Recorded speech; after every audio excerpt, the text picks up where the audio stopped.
Hey, this is Craig Smith with Energy Up Solar. Today I'm going to discuss a common concern that people have when evaluating solar, which is if I move, I don't want it to be a problem. I'm worried that when I move, it's going to be problematic that I have solar.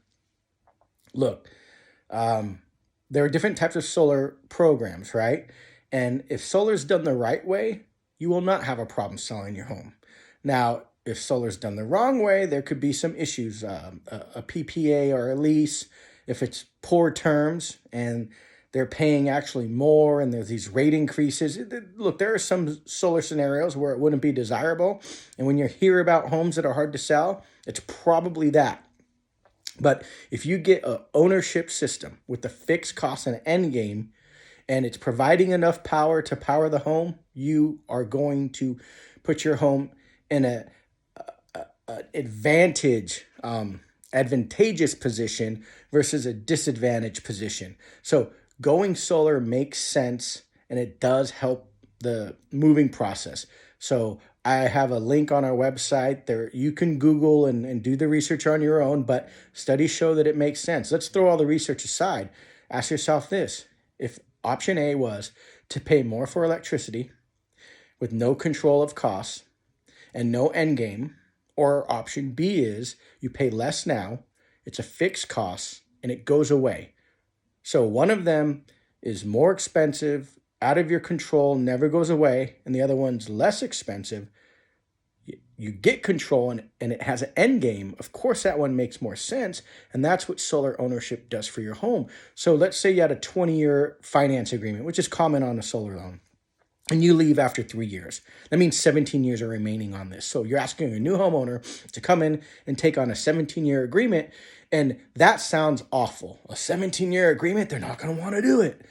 But what you did is you locked them in for 17 years of lower payments, guaranteed payments. And if they want to pay it off early, then they have no payments. Or if they want to do it for 17 years, they're saving money year after year on something that has an end game.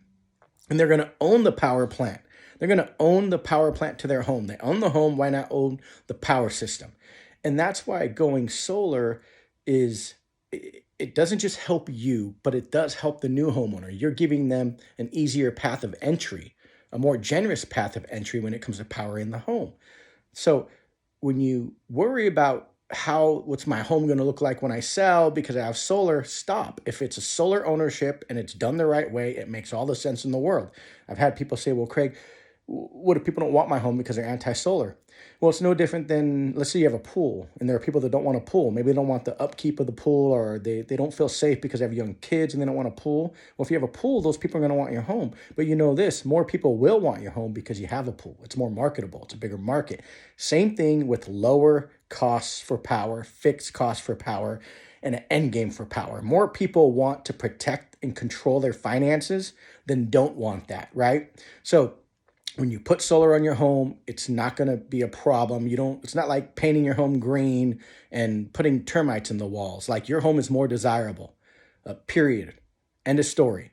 So going solar doesn't hurt your chance to sell your home. It increases it. It'll sell for more money and it'll sell faster. Studies have proved it. So don't worry about that. There are other objections. We cover them all at energyupsolar.com. That's energyupsolar.com. We help people with everything solar. energyupsolar.com.